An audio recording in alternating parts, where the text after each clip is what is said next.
Fala, meu pessoal, tudo bem com vocês? Estamos com mais um conteúdo, mais uma notícia para vocês. E hoje estamos aqui com a Revista Oeste. Todos os inscritos ao canal da Revista Oeste. O link do canal deles, pessoal, está aqui na descrição e no comentário fixado. Já seguem eles lá. E quem apoia o nosso canal, já deixe o seu like, se inscreva no canal e não se esqueçam de ativar o sininho de notificações para você ser notificado de todos os nossos vídeos aí. E é muito importante o seu comentário, a sua opinião. Deixe aí um bom dia, boa tarde, um oi, que ajuda esse vídeo a engajar e chegar para mais pessoas. Esse vídeo tá bombástico, então assista até o final. E sem enrolações, vamos pro vídeo. Agora sim, agora eu tô ouvindo, sim, sim. Boa noite, seja bem-vindo. Boa noite. Muito obrigada pela entrevista. Talhaferro, eu gostaria que você relatasse para a gente como é que foi essa abordagem da polícia italiana, onde é que você estava, como é que foi essa condução até a delegacia. Boa noite, obrigado pela participação aqui.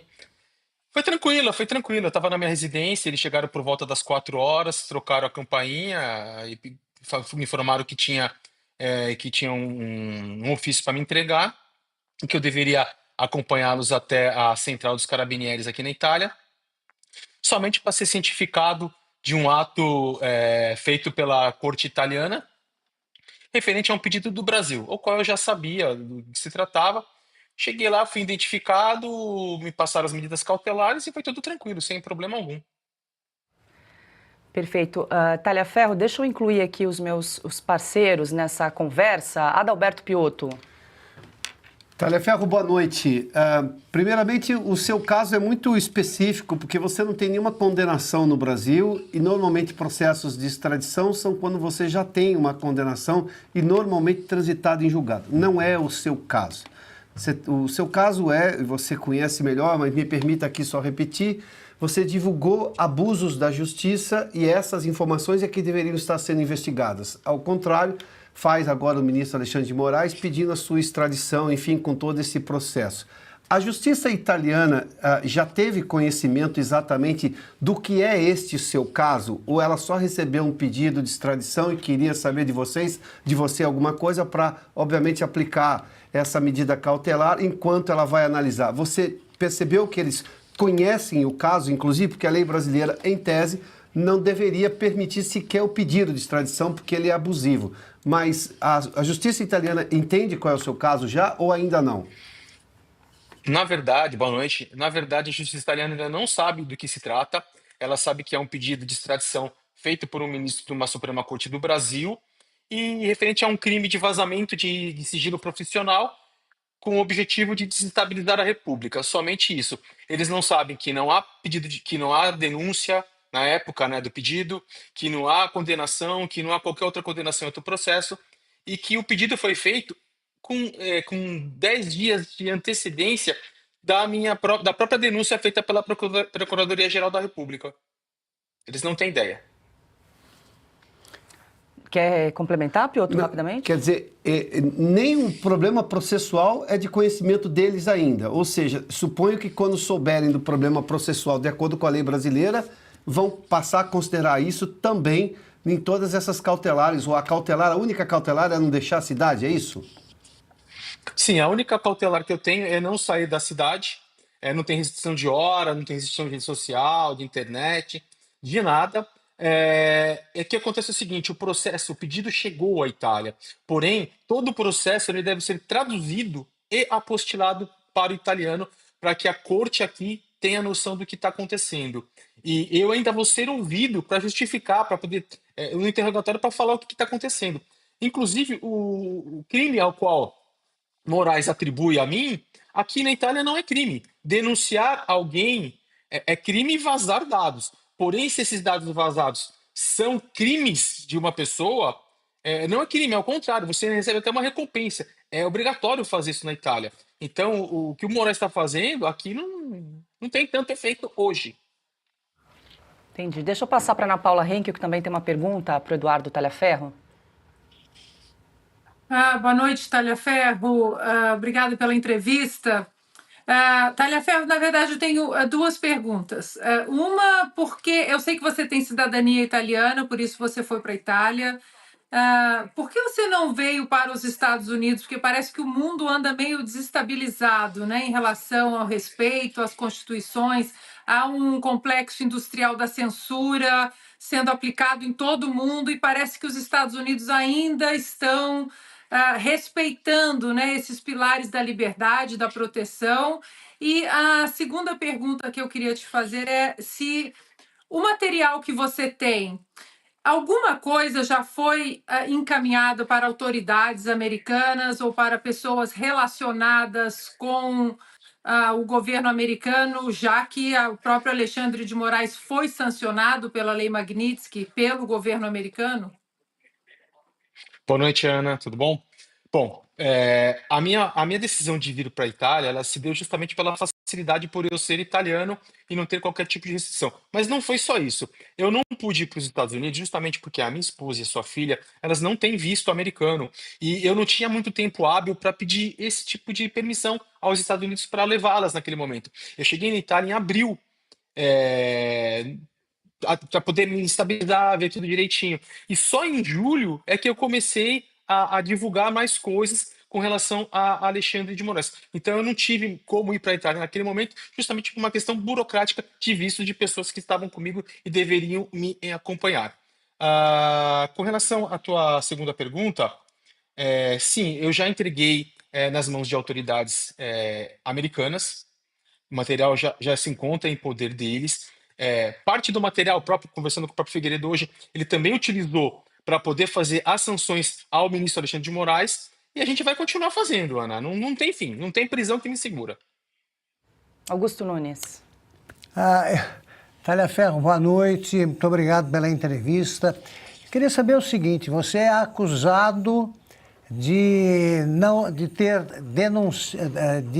ter consumado crimes planejados por um juiz.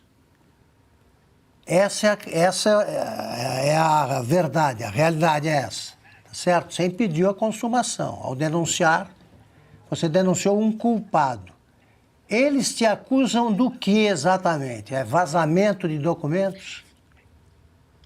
Eles me acusam de ter vazado conversas sigilosas entre eu e servidores dos tribunais, agora como organização criminosa, e o famoso lá do golpe, né? Atentado violento contra o Estado Democrático de Direito, né? Agora eu virei aí um golpista. Aliás, todo mundo nas mãos de Moraes hoje é golpista. Essas são as acusações que são feitas a mim. E, na verdade, o que foi vazado são crimes, são atitudes erradas cometidas pelo próprio ministro Alexandre de Moraes e a sua equipe. Deixa eu passar para o Silvio Navarro, que também tem pergunta. Tagliaferro, boa noite, obrigado pela entrevista. Bom, acho que já temos um ponto importante aqui nesse final da sua fala. Em momento algum, inclusive para pedir a sua prisão, o ministro Alexandre de Moraes diz que o conteúdo vazado não é autêntico. Pelo contrário, ele está admitindo a autenticidade de todo o conteúdo que você tornou público. Portanto, ele admite o crime. Eu acho que só para partir desse ponto. E aí, duas perguntas de forma breve. Bom, eu procurei e não encontrei. O seu nome está na Interpol, na lista da Interpol? Eu não achei o seu nome. E o segundo ponto, que você conversava com Paulo Figueiredo mais cedo, que eu acho que é interessante trazer para cá também, para o S Sem Filtro, as autoridades da Itália, e ouvi isso também do advogado Fábio Pagnozzi, ele já fez essas publicações nas redes sociais, que defende a Carla Zambelli, não tem ciência da aplicação da Lei Magnitsky contra o ministro Alexandre de Moraes. Procede isso? Sim, de fato, meu nome não veicula na Interpol. Eu tive informações de pessoas, de interlocutores de governo, que me disseram que houve sim uma tentativa de inclusão do meu nome à Interpol, só que ela foi negada pela Interpol. Porque se de fato meu nome tivesse na Interpol, eu já estava detido, porque eu já fui parado 2 vezes aqui na Itália, uma em Roma e uma aqui, inclusive, onde eu resido, né? Mas com certeza não tem nada na Interpol, não. E com relação à Magnitsky, sim, a Itália não está sabendo. Eu percebo que eles não têm noção do que acontece com o Brasil. Eles não sabem sequer quem é Alexandre de Moraes, qual que é o poder que ele tem, e muito menos que se trata de um sancionado pelos Estados Unidos. Talhaferro, só para eu confirmar uma informação que você disse, que um dos crimes que é atribuído a você, essa questão do vazamento de informações, não seria considerado crime na Itália, já que você estaria denunciando crimes que teriam sido praticados. A justiça italiana rejeitou esse pedido de prisão do ministro Alexandre de Moraes, correto?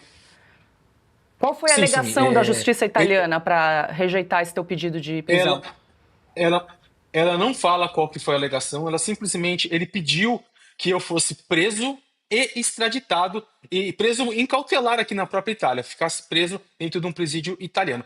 Porém, os 3 magistrados da corte aqui de Catanzaro, eles falaram que não, que somente eu vou recolher os meus documentos para que não ocorresse uma eventual fuga e que eu devo cumprir todo o processo de extradição, que pode ser efetivado ou não, dentro do domicílio do município que eu moro. Mas não me impedem também de eu trocar de município ou de ir para outro lugar, outro estado. Basta somente eu avisar a corte que eles fazem todo o trâmite. Perfeito. E seus advogados disseram quanto tempo vai demorar para que a justiça italiana possa analisar o seu processo de extradição e, eventualmente, outros pedidos aí da justiça brasileira? Bom, normalmente um processo de extradição dentro da Itália ele leva em torno de 2 anos, de 7 meses a 2 anos. 7 meses para começar e 2 anos para terminar. Tudo vai depender da velocidade. E eu vou ser sincero, a velocidade das cortes do sul da Itália é um pouco devagar, salvo se o Alexandre de Moraes tiver de fato alguma influência na corte italiana e conseguir acelerar esse processo. Mas, em média, esse processo levam 2 anos para serem concretizados. Certo. E você entregou o seu passaporte, os seus passaportes à autoridade italiana? Fiz questão de entregar os meus 3 passaportes, o passaporte que contém meu visto italiano, que está vencido o passaporte, o meu passaporte brasileiro e o meu passaporte italiano. Eu podia somente entregar o italiano, que eles não sabiam se eu tinha ou não o brasileiro. Mas eu fiz questão de entregar os 3 passaportes e também a minha carteira de identidade italiana. Perfeito. Augusto? Bom, em 2010, o Supremo Tribunal Federal negou a extradição pedida pela Itália, a extradição do Cesare Battisti, cujo advogado era o Roberto Barroso. Luiz Roberto Barroso. Então, eles não se negaram a extraditar um assassino condenado à prisão perpétua por 4 homicídios no mínimo. Seus advogados certamente sabem disso. Estão querendo a tua extradição por ter revelado a verdade. O mesmo tribunal que não quis, que se negou a extraditar o Cesare Battisti, um terrorista. Sim, é a mesma situação, com uma pequena diferença, que o Cesare Batista era um criminoso de fato. E no meu caso, trata-se de um crime político. Eu sou um denunciante. É isso aí. É isso aí. Diga, Piotr. Inclusive a própria... Piotr, existe um tratado de Roma que ele protege o denunciante. O denunciante não pode ser preso e tampouco extraditado. É uma obrigação da pessoa denunciar alguém. Inclusive, a Europa, ela recompensa pessoas que fazem isso. O próprio Código Italiano também, no seu direito penal, diz claramente que é crime, sim, vazar dados sigilosos. Porém, se esses dados sigilosos tratam-se de uma denúncia de um crime cometido por alguém da instituição, não é crime. Não é crime. Só que a Itália ainda não está sabendo muito bem o que está acontecendo.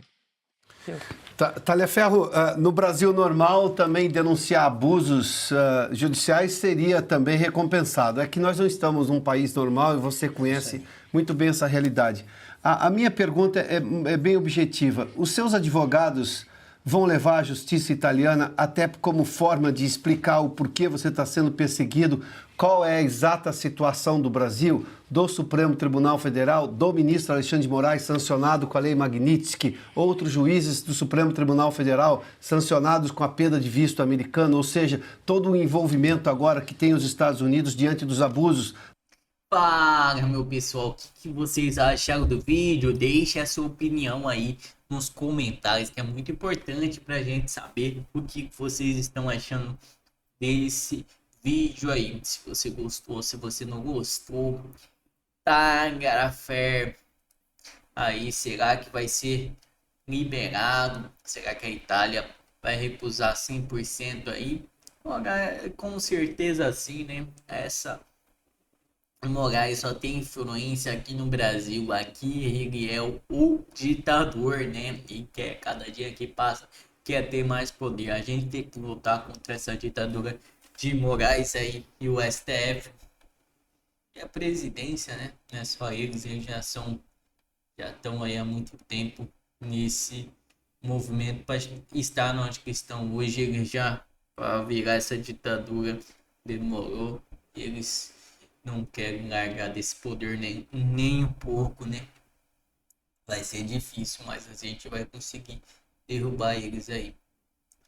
Ponto de crise: gigante alimentícia fecha centenas de lojas, faz demissões em massa e anuncia plano de reestruturação.